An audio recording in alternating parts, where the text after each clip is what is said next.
Erasmo Reina, abogado del expresidente Alan García, para poder conversar de lo que señalábamos, es decir, el Poder Judicial ha dejado sin efecto todo lo actuado en la investigación del Congreso contra el señor Alan García, y el titular de Correo es más que expresivo: mega tropezón. Efectivamente, hay consecuencias políticas inmediatas y obvias después de este asunto, sobre todo porque la verdad es que en el desarrollo y el trabajo de esta mega comisión, su presidente y quizá algunos de los otros miembros iban dando clara percepción, permitiendo clara percepción de que iban a ser severísimos, ¿no es cierto? Y que ya prácticamente tenían una posición tomada.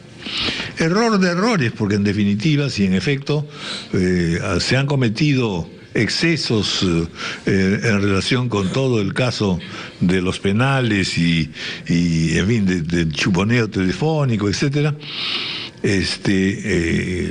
debería haberse tenido un juicio más a fondo que permitiera decir si en efecto o no hay responsabilidad, más que del presidente, del partido aprista o de los actores políticos en ese momento.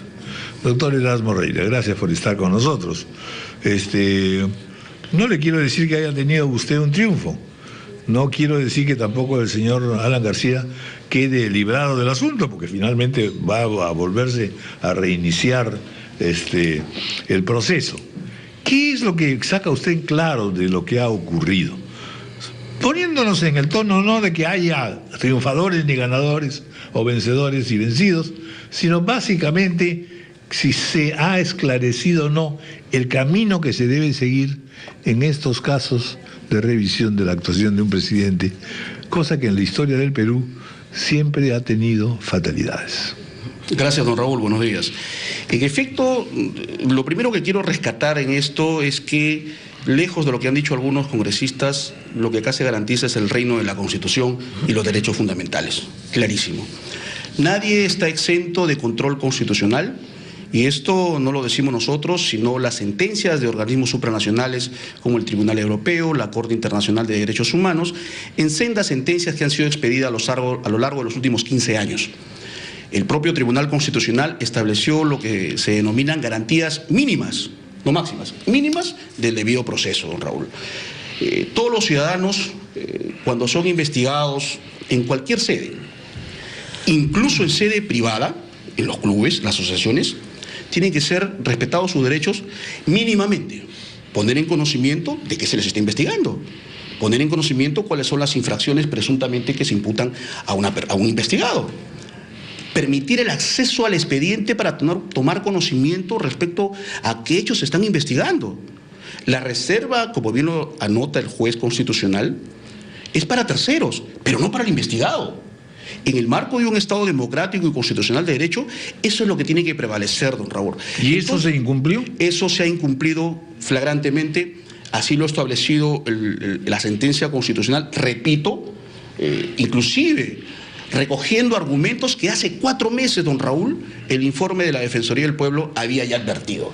Si hace 4 meses, 120 días, o el 3 de abril, en que fue citado el expresidente García, cuando nosotros advertimos estos hechos, se hubiera reencauzado adecuadamente las investigaciones, no se hubiera llegado a la sentencia que el día de hoy se critica por algunos sin siquiera haberla leído, claro, probablemente, ¿no? Doctor, esta mañana conversamos con el congresista Tejada y él, rebatiendo obviamente esos argumentos, señala que en primer término ellos sí comunicaron al presidente o al expresidente García sobre los cargos específicos en su contra, porque de acuerdo a las normas establecidas para una comisión, declara él, tenía que comunicarse al expresidente de acuerdo al avance de las investigaciones, y ellos habían respetado ese argumento, número uno.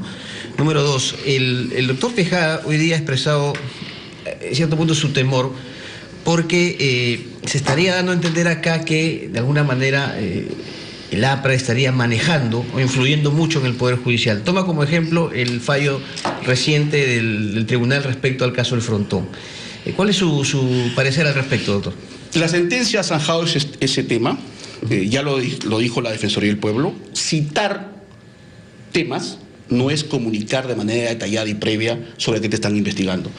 La comunicación debió haber sido precisa sobre cuáles son los hechos, cuáles son las normas, todo lo que nosotros hemos dicho a lo largo de los últimos meses respecto a este tema. Respecto a la pristización, que siempre se saca como elemento de defensa, nadie dijo nada que el Poder Judicial, y este mismo juez era prista cuando sacó la sentencia respecto al congresista Javier Diez-Canseco. Este mismo juez, hablando del debido proceso y pronunciando sobre el fondo del tema, estableció que en el caso del excongresista se había producido esta afectación de sus derechos fundamentales. Cuando el informe defensorial salió y se estableció estas irregularidades, ¿cuál fue la respuesta? El defensor del pueblo es aprista. Yo creo que ese argumento manido definitivamente no ayuda en nada a reencauzar este proceso que, insistimos, ha debido hacerse hace ya varios meses, cuando se advirtió hasta todas estas series de hechos que el día de hoy el juez son parte de su sentencia como considerandos, ¿no? Bueno, pero de todas maneras, digamos, atendiendo a las razones que ha dado usted, el fallo en realidad resulta interesante, porque lo que dice es no se ha actuado bien, pero ahora comencemos, recomencemos y actuemos bien. De modo que en realidad sigue pendiente la investigación en los resultados de esa investigación. 1. 2. ¿Aceptaría usted que puede que el señor Alan García no tenga mucho que ver en el asunto, pero que en efecto hay una situación irregular cometida por algunos funcionarios del Partido Aprista? Evidentemente que el expresidente García y algunos líderes del Partido Aprista han establecido que todo aquello que signifique actos ilícitos y que están siendo investigados en el Ministerio Público y en el Poder Judicial tienen que ser sancionados definitivamente. Yo quiero recordar a ustedes que no hay ninguna imputación de manera directa, salvo algunas barbaridades que en realidad se han dicho, como que retirar las observaciones a un proyecto de ley constituye una infracción constitucional o un delito, como la promulgación de un decreto de urgencia igualmente constituye delito. Eso evidentemente pues no tiene ni pies ni cabeza. Entonces eso hay que señalar muy claramente, que el expresidente no tiene ningún cargo o imputación de todo lo que actualmente hasta la actualidad se ha investigado.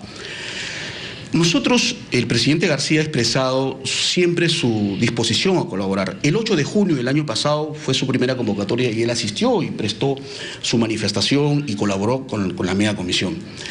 El 3 de abril, con el afán de que la investigación sea reencauzada, reitero, se presentaron estos cuestionamientos y debió reencauzarse.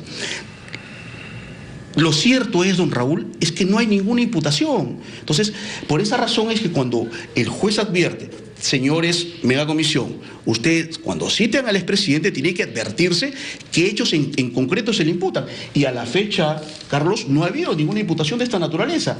Entonces, lo pendiente es básicamente a algunos exfuncionarios que seguramente pues tendrán que ser incluidos en los informes que tenga que emitirse en su oportunidad por parte de la megacomisión. ¿Van a insistir ustedes para que Sergio Tejada ya no sea el presidente de esta megacomisión? Quizás ahí, doctor, ¿no cree usted que habría, no sé si llamarlo exageración, pero un poco de exceso, porque se trata evidentemente de la labor de una comisión investigadora del Congreso? De chancar al ya chancado. Todo lo que hacemos, Carlos, don Raúl, es en el marco de la Constitución y la ley. La norma procesal constitucional nos permite poder, en ejecución de sentencia, que es en este caso tratándose de un proceso constitucional, pedir que se aparten aquellos funcionarios que evidentemente no contribuyen a una adecuada investigación. Mire usted, cuando en el 27º, considerando la sentencia, se establece, no hay evidencias que en conjunto la media comisión haya actuado de manera imparcial. Sin embargo, el presidente Sergio Tejada, se dice, ha estado dando comentarios, y eso lo sabemos todos, él ha participado en programas periodísticos completos sobre adelanto de opiniones. Ha tenido un entusiasmo jurídico, digamos. Yo diría un entusiasmo antijurídico, don Raúl. En realidad, él, que es el presidente, debió haber mostrado la mayor imparcialidad. La mujer del César normalmente tiene que ser honesta, si no también parece. Bueno, pero mire usted, en este caso, la verdad que las expresiones vienen de ambos lados. El presidente García ha dicho nada menos que el trabajo de este grupo es guiado por el odio. Naturalmente, el otro señor Tejada dice, bienvenidos al reino de la impunidad. Como era inevitable, este caso en realidad lo que tiene es una dinamita política No obstante que en lo procesal pueden haber tales o cuales cosas. A ambos les conviene, más lo creo yo, al presidente García, que no quede sombra de duda con respecto a cualquier actuación en que se vea comprometido un funcionario aprista o que haya de alguna manera querido congraciarse con las alturas del partido. Entonces, conviene usted en que entonces lo mejor que podemos hacer es guardar un poco las proporciones y decir, manténgase la comisión, continúe la investigación, o ustedes van a decir fuera Tejada, y Tejada al mismo tiempo estará diciendo este fallo no lo aceptamos y apelamos. El 30 de abril, 3 días antes de que se presentara el expresidente a la media comisión, un programa periodístico daba cuenta de un informe preliminar en la cual, sin haber escuchado al presidente García respecto a una serie de materias investigadas, ya se establecía que él era autor del delito de encubrimiento personal y asociación ilícita para delinquir. Si esto no es adelanto de opinión, si esto no es actuar al margen de la imparcialidad que exige la Constitución y evidentemente un hecho político como los que se investigan, evidentemente pues es un error en el cual ha incurrido el señor Sergio Tejada. Y el presidente García, no hay que olvidarse, ha colaborado, por ejemplo, con el Ministerio Público con el tema el supuesto enriquecimiento ilícito, que ya lleva más de 6 meses sin investigación. Y hemos publicado, el presidente ha publicado un texto con todos sus ingresos de los últimos, después de haber salido del gobierno y todo lo referente a su propiedad. Es una casa que ha comprado con una hipoteca. Entonces, transparencia y colaboración, don Raúl, Carlos, ha habido siempre por parte del expresidente García. Pero, doctor, ¿no cree usted, así como ustedes critican a los que tildan de apristas, a todos aquellos que emiten fallos en favor del expresidente García o de otro exfuncionario aprista,